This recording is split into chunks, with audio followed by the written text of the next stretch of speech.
Bienvenue dans le bathyscaphe. Assurez-vous que tout le monde est entré et refermez bien la porte de l'appareil.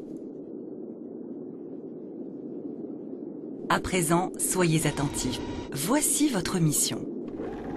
Cette nuit, le navire européen Pluton qui traversait le Pacifique a essuyé une tempête. Il transportait à son bord une cargaison de fûts contenant des déchets toxiques. Au cours de cette tempête, 7 fûts sont tombés à la mer et ont sombré dans les abysses.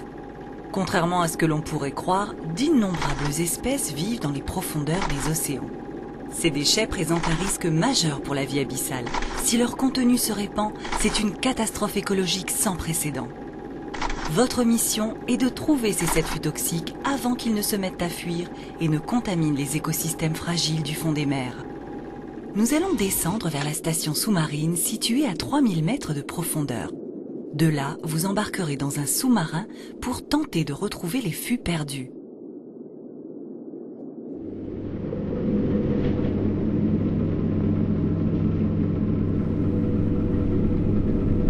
Comme vous pouvez le voir, à partir de 200 mètres, la lumière du soleil disparaît complètement. Avec elle, les algues et les plantes chlorophylliennes. La vie des grands fonds est exclusivement bactérienne ou animale.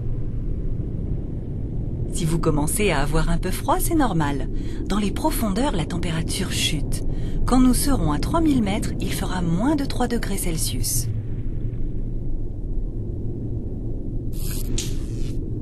Oh, un problème d'électricité. C'est peut-être dû à l'humidité. Ah, regardez ces drôles de lumières, j'allais vous en parler. La majorité des animaux des grands fonds sont bioluminescents, c'est-à-dire qu'ils sont capables d'émettre de la lumière dans le noir. Même s'ils ont souvent l'allure de monstres féroces, les organismes des abysses sont généralement de petite taille. Oui, enfin, généralement. Quelques créatures de grande taille hantent néanmoins les grands fonds. Parmi elles, les calamars géants qui peuvent mesurer jusqu'à 18 mètres. Ces monstres marins sont à mes de choix pour les cachalots qui sont capables de les poursuivre jusqu'à 2500 mètres de profondeur.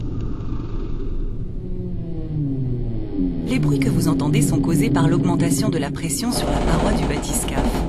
À cette profondeur, la pression est 200 fois supérieure à celle qui existe à la surface. Un peu comme si une vache vous marchait sur l'ongle du pouce.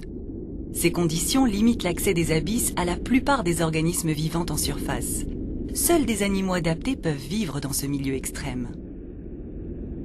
Attendez, je crois que nous avons repéré le premier tonneau. Nous allons tenter de le récupérer.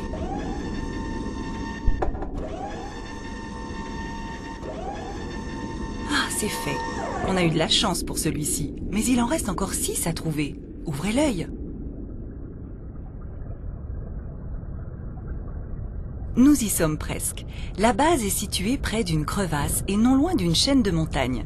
Il y a aussi des cheminées hydrothermales dans les parages. Vous devez à présent emprunter la passerelle de verre pour rejoindre la station. Passez par le sas. Bon courage! Attendez, une dernière chose. Vous risquez d'apercevoir d'autres organismes bioluminescents en traversant la passerelle. Ne vous laissez pas distraire. N'oubliez pas votre mission.